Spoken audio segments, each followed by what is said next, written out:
Okay. Hi, everybody. My name's John Gill. I was asked by Susie, if there was any chance that I could do a couple of minutes talking about anxiety, which, to be honest with you, that caused anxiety in me. And like I've just said to her, it's easy for these kids of today who are always on Facebook, Instagram and everything else. I find it really difficult talking to a little lens on a camera. But anxiety is one thing that I have gone through in my many years of life from time to time. I'm not saying that I've always been anxious or I've always suffered from anxiety or depression. I have had little bouts.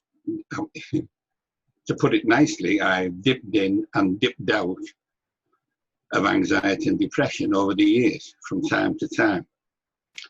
Some of it really what I would class as mind-blowing. I think the first time was when my mother took me to the school, and this is now a long time ago. This is delving in the depths of my memory, but this is when I was a little kid. And she left me at the school gates. I was so upset, so anxious that she could leave me with all these people who I'd never seen in my life before. And I ended up with this. I'll never forget, the guy's name was Tommy Dewsbury. If he's alive and he ever watches this, he'll never believe that it's me telling this tale. And he was a little snotty-nosed, rag-ass kid that looked after me better than anybody. He took me under his wing and really made me feel comfortable. In fact, when it come to, I think it was 3:30, we left school in the afternoon, I didn't want to go home. It was great. And I stayed friends with that kid for about 3 years in that school. It was brilliant. But that was, I think, that was my first encounter with anxiety. And maybe it wasn't anxiety, maybe it was just fear of being left alone. And I mean, I got lost in St. John's Market in Liverpool, and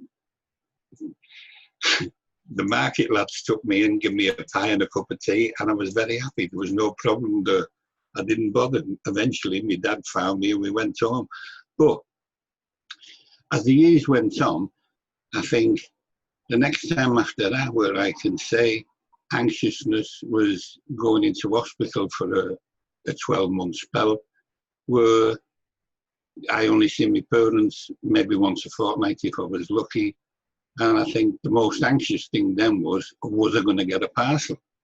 When everybody else was getting parcels, and then there was no internet or nothing like that. So you had to rely on the post, and a big parcel could take a few days to get there.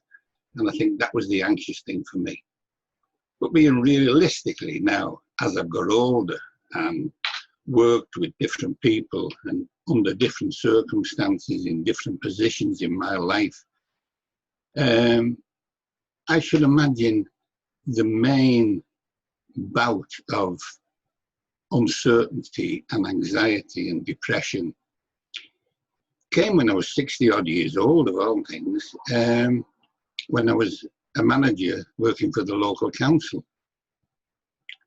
And I think different pressures that were put on me, or I allowed to be put on me at the time, weighed me down to the point where, how can I explain it? Anybody who's had anxiety will know. I mean, if you're a man, you're told, don't be soft, get on with it.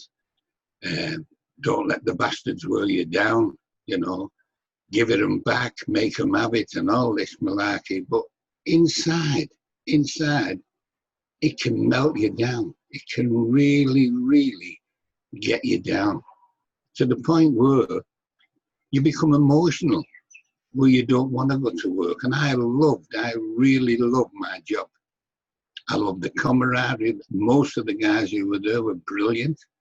Yeah, but for some reason, there was particular people who were there whose lifelong ambition was just to disrupt, destroy anybody or anything that didn't suit them.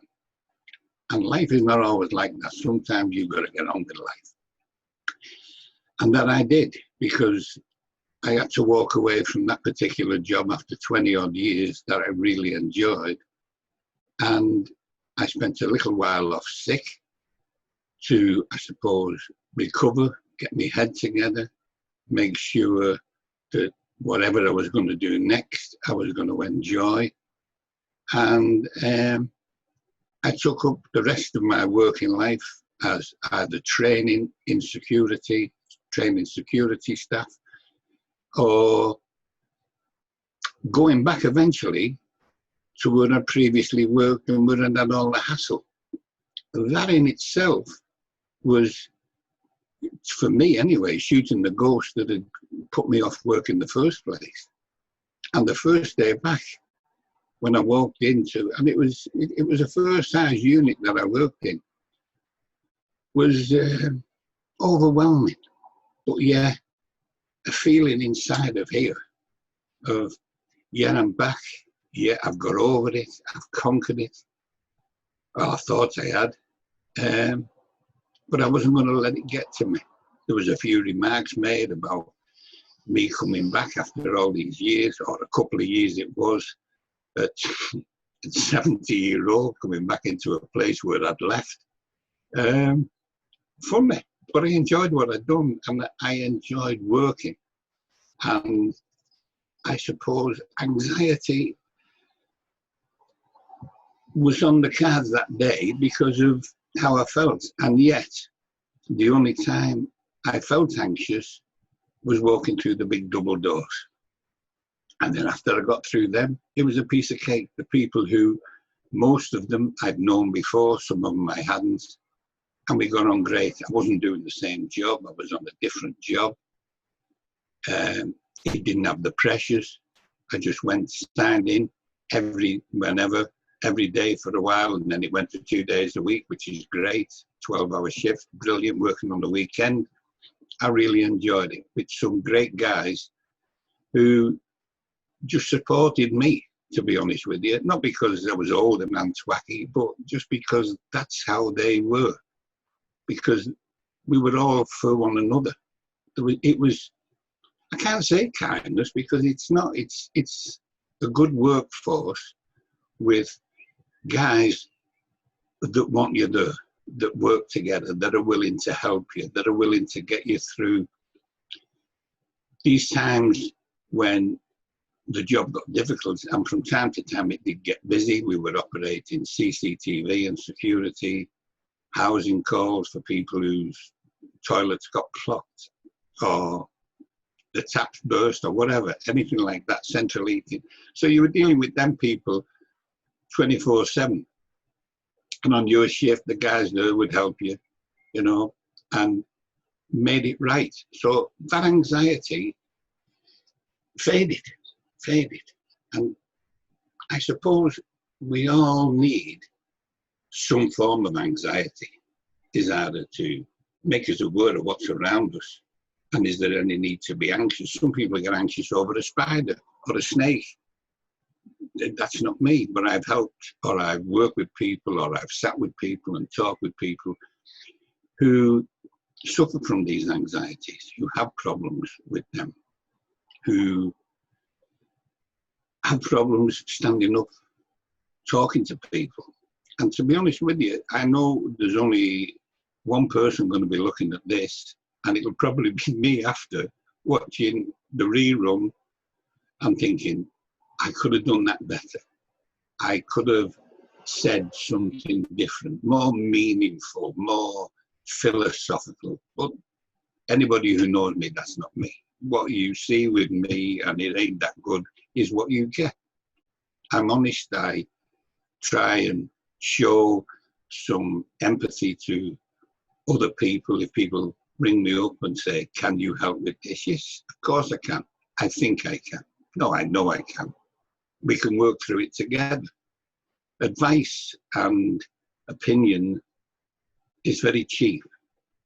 You can take it or you can leave it. Whether you listen to it is neither here nor there. How you act on it is entirely up to you. But But what advice would I give to somebody with anxiety is to try your best and work it for you.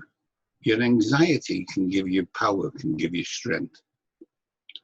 Being able to use it that way takes a bit of practice and a bit of, I can't say guts or spirit, it just takes a bit of knowledge. There are thousands of people out there who have gone on YouTube with how to breathe when you're anxious, breathing in, take deep breaths. My advice is breathe out as much as you can and expel all that anxiety, hassle, self-doubt, get rid of it all, and breathe in a nice big deep breath of calm and tranquility and confidence, and be sure of you. You can do anything you want to do. Your imagination, use your imagination and imagine what it's possible for you to do. See yourself far better than what you are. Feeling stronger. A friend of mine come up with something about when you wake up in the morning, different sayings that you have. And there are loads of people out there who'll tell you, I feel good, I feel strong. I'm not even got out of bed yet, but I do. And today is going to be the best day of my life. Every morning when you wake up, obviously, or it depends when you wake up, you might wake up in the afternoon. I know some people who, mentioning no names, Joe, who don't get up till God knows what time. But that's up to them. They're not working. They're on this furlough thing. They're enjoying what he said to me was a break. Very soon everybody will be going back. That's another thing where people can be anxious. Over this COVID-19, this has caused a lot of anxiety, it's caused a lot of death. A lot of death that we probably don't know how many people have actually died. We listen to figures that are being spewed out by the government and knowledgeable people who maybe are not telling us everything that we really need to know. One day it's all going to come out, but that makes me a little bit anxious. Is going out into the big wide world again.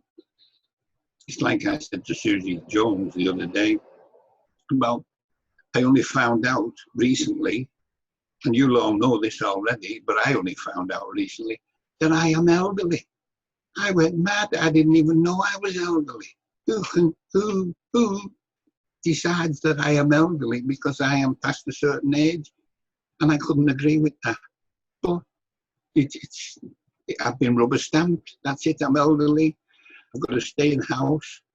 I've got to self-isolate. I've got a wife who is shielded. So we look after one another. And God love her, she looks after me.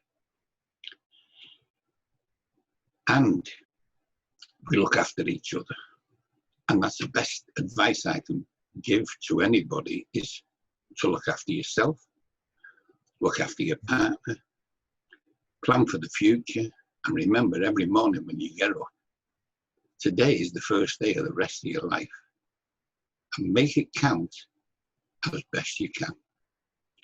Thank you very much. This was John Gill, and it's not news at 10, but thank you, Susie.